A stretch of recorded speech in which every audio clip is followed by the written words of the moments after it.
Shalom Aleichem, Besem Yeshua HaMashiach, salam sejahtera di dalam nama Tuhan Yesus Kristus. Saya Pendeta Henry Tandianta MBS. Kita akan membahas sebuah tema karena ada yang nanya ke saya ya. Hidup kembali dan reinkarnasi. Apa Pak Pendeta? Bedanya hidup kembali dan reinkarnasi ya. Lalu ada juga yang meminta saya menyanyikan lagu yang lagi viral itu ya, lagu teologi untuk biar tahu Pak suara aslinya gitu ya.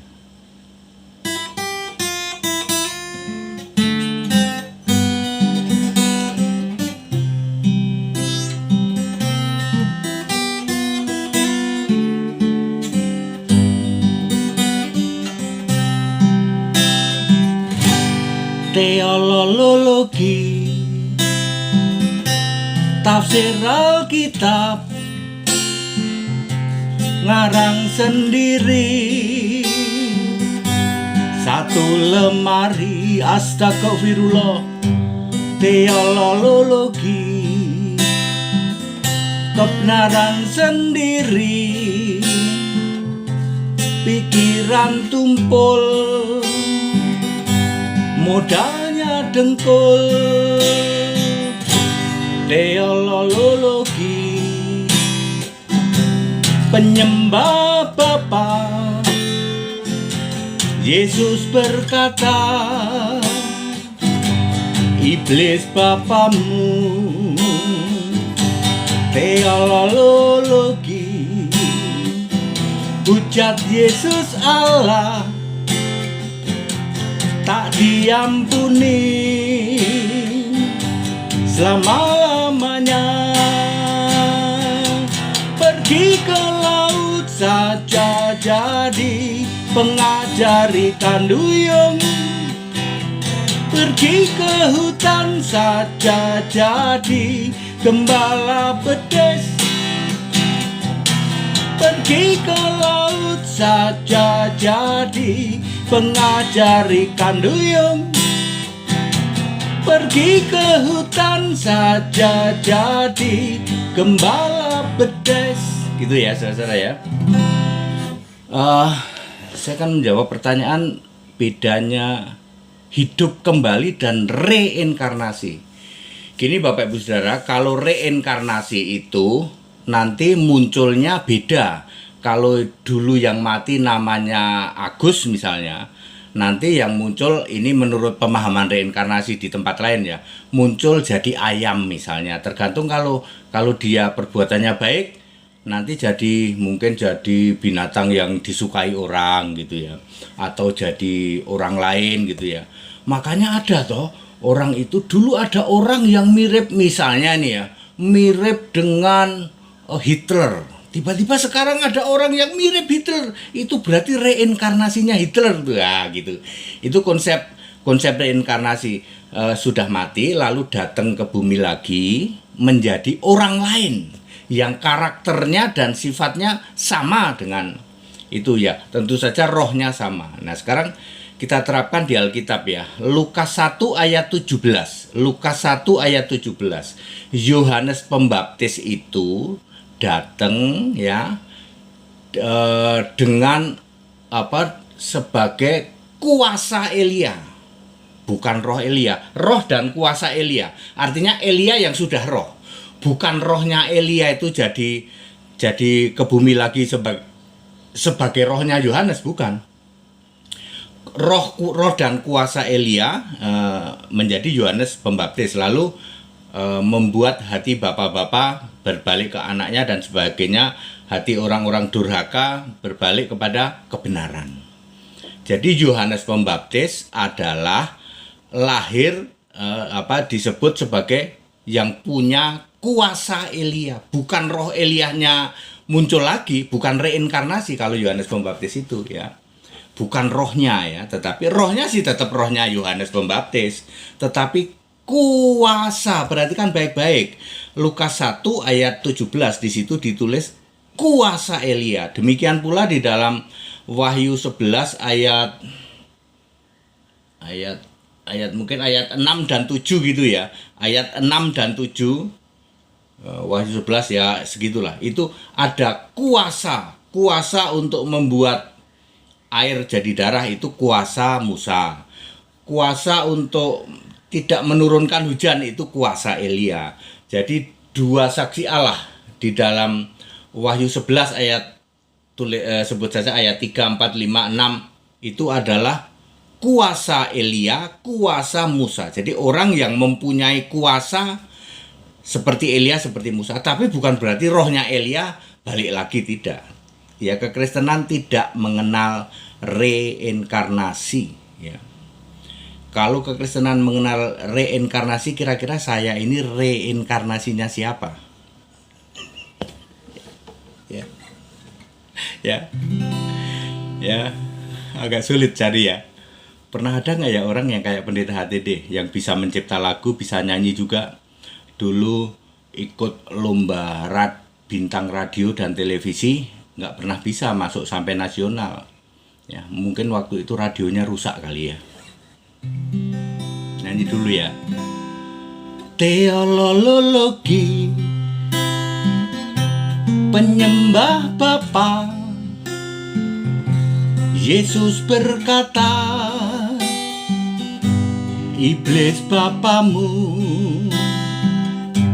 Teologi, hujat Yesus Allah tak diampuni selama-lamanya. Pergi ke laut saja jadi pengajar ikan duyung. Pergi ke hutan saja jadi gembala bedes. Pergi ke laut saja jadi pengajar ikan duyung. Pergi ke hutan saja jadi gembala bedes. Jadi clear? Tidak ada reinkarnasi di kekristenan. Nah, pertanyaannya Pak, Wahyu 20 ayat 4 Pak. Wahyu 20 ayat 4, di kerajaan 1000 tahun nanti Allah dan Kristus, yaitu anak domba yang mempunyai karakter Allah dan Kristus, nanti dibantu oleh 144.000 yang sebagai hakim dan orang-orang para martir yang dipenggal kepalanya karena firman Allah dan kesaksian tentang Kristus, yang tidak mau menerima tanda dari binatang 660 dan 6 itu. Lalu mereka hidup kembali itu Pak. Wahyu 20 ayat 4 jelas tertulis mereka itu hidup kembali lalu memerintah bersama dengan Allah dan Kristus di dalam kerajaan 1000 tahun. Nah, itu definisi hidup kembali itu Pak. Itu reinkarnasi atau bukan? Jadi betul Bapak Ibu Saudara, Wahyu 20 ayat 4 di situ ada para martir, yaitu yang dipenggal kepalanya. Betul ada kata-kata hidup kembali. Masalahnya adalah itu reinkarnasi atau bukan? Jelas bukan. Mereka hidup kembali memakai rohnya dia, memakai tubuhnya dia. Contoh yang dipenggal kepalanya itu siapa? Yakobus, kemudian mungkin juga Yohanes Pembaptis ya, kemudian juga Paulus, kemudian juga Yohanes di Pulau Patmos, kemudian ya semua rasul itu dipenggal kepalanya. Tidak ada yang diseret di balik itu ajaran Katolik itu, yaitu ajaran ngarang bebas itu. Ada yang disalib kebalik, ada yang digoreng kayak ayam goreng gitu. Ya, itu semua ajaran-ajaran tidak alkitabiah. Semua dipenggal kepalanya. Lalu mereka hidup kembali, ingat, memakai rohnya dia, memakai tubuhnya dia. Itu sama persis dengan Yesus anak domba nanti di kerajaan 1000 tahun. Makanya disebut di situ ada kata-kata Allah dan Kristus, betul? Wahyu 20 ayat 4, baca lagi ayat 5. Di situ ada Allah dan Kristus, ayat 5 ya. Kalau ayat 4 itu cuman Kristus, ayat 5 itu Allah dan Kristus. Allah dan Kristus itu sama saja dengan Tuhan dan Kristus di dalam Kisah 2 ayat 36. Tuhan dan Kristus adalah yang menampakkan diri 40 hari itu, yang di dalam 1 Timotius 2 ayat 5 disebut manusia Kristus Yesus. Aneh toh, manusia kok Kristus Yesus. Lah ini yang bikin blunder pendeta-pendeta Alfred, itu blunder dia toh. Badannya blunder yang guling-guling kayak bola. Ya. Blunder itu Alfred, itu blunder, nggak bisa jelasin dia manusia Kristus Yesus. Nanti anak domba di dalam Kerajaan 1000 tahun memakai namanya anak domba, karakternya adalah Allah dan Kristus, Tuhan dan Kristus. Rohnya roh dia, tubuhnya tubuh dia. Jadi nanti Paulus akan datang ke bumi, memakai rohnya Paulus, memakai tubuhnya Paulus. Itu bukan reinkarnasi. Kalau reinkarnasi memakai tubuh lain dan rohnya roh lain. Cuman mempunyai kuasa dan sifat-sifat seperti orang itu. Dan itu konsep ngarang, itu tidak ada itu ya. Makanya tidak pernah bisa dibuktikan toh. Reinkarnasi itu nggak pernah bisa dibuktikan, dia cuma ngarang aja, ngarang gitu. Oh dia kok mirip presiden ya, presiden Amerika yang kesekian itu, persis wajahnya persis itu.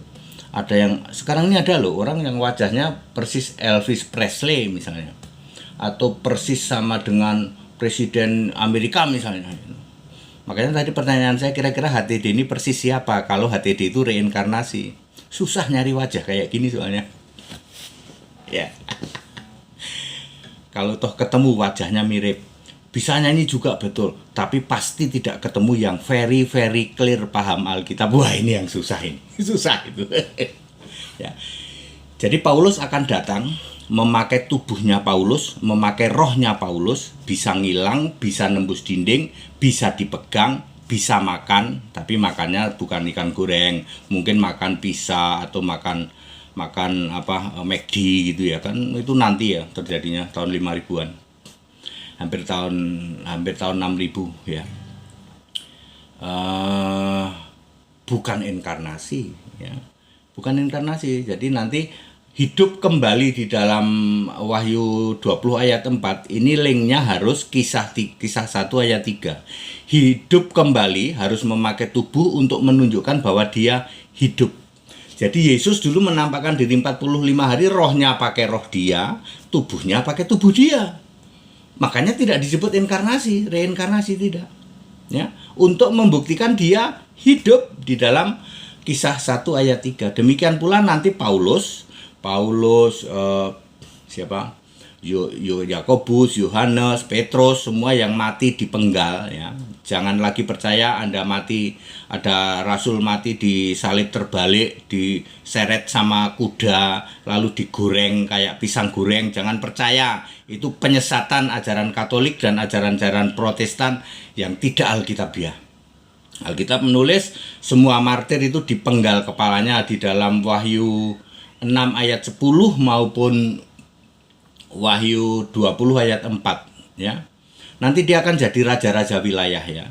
Di pusatnya di Yerusalem. Nanti misalnya di Indonesia itu nanti ada raja wilayah Indonesia, Singapura, Malaysia itu satu wilayah kerajaan. Ya, di dalam kerajaan 1000 tahun nanti itu terjadi tahun 4900 sampai 5900. Mudah-mudahan dan saya meyakini bahwa nanti raja di wilayah Asia Tenggara ini adalah Paulus.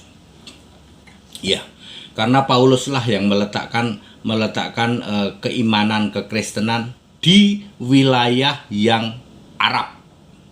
Paulus ini nginjilnya di Arab semua tuh. Damsyik, Damaskus, Turki, ke situ-situ ya toh. Terakhir nanti di Roma ya. Ya, tapi lebih banyak muter-muter di situ ya. Saya yakin itu karena Paulus itu dibenci ya, di wilayah Asia Tenggara ini kan dibenci Paulus itu.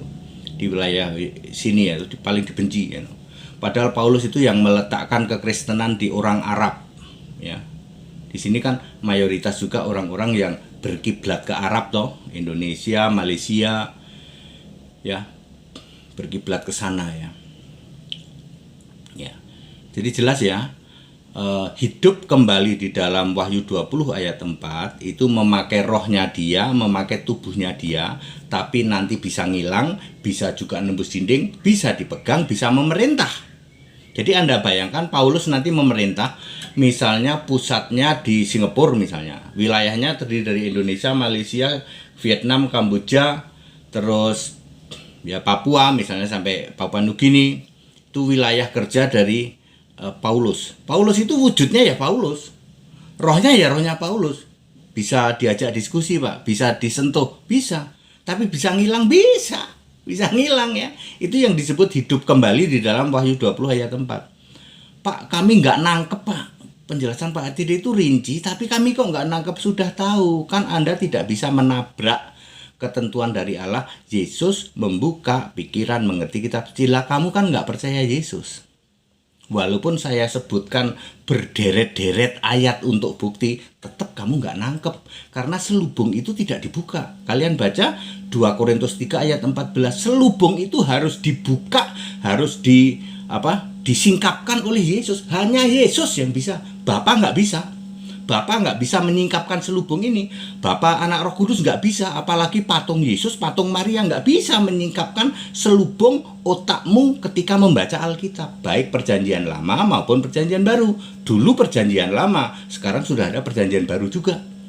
Ya, 2 Korintus 3 ayat 14 itu kan konteksnya perjanjian baru belum selesai ditulis. Jadi yang membaca perjanjian lama akan ada selubung, dan selubung itu belum disingkapkan oleh Yesus.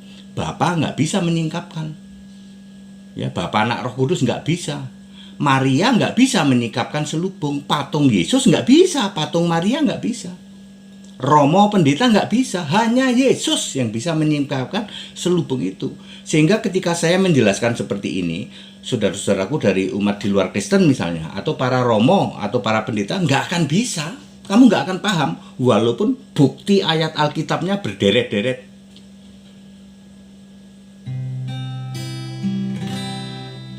Teologi,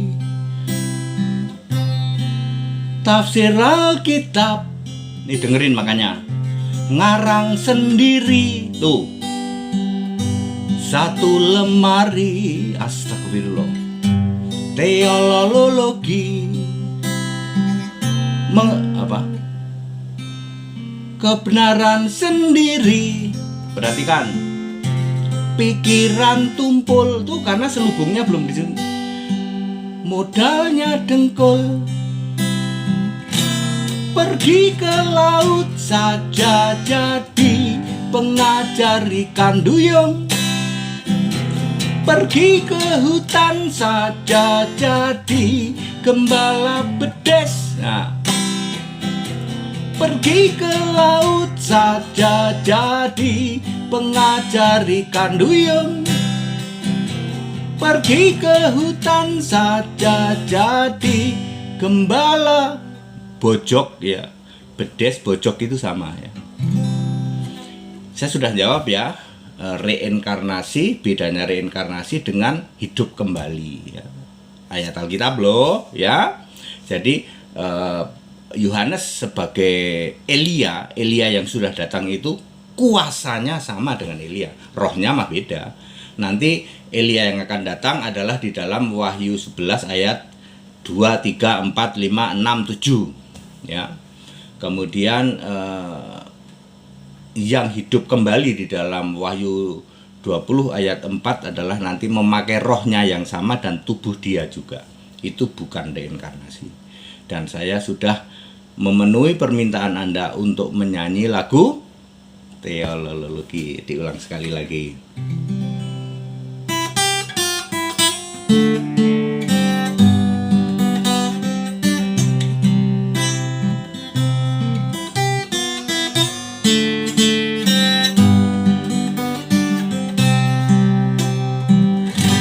Teologi,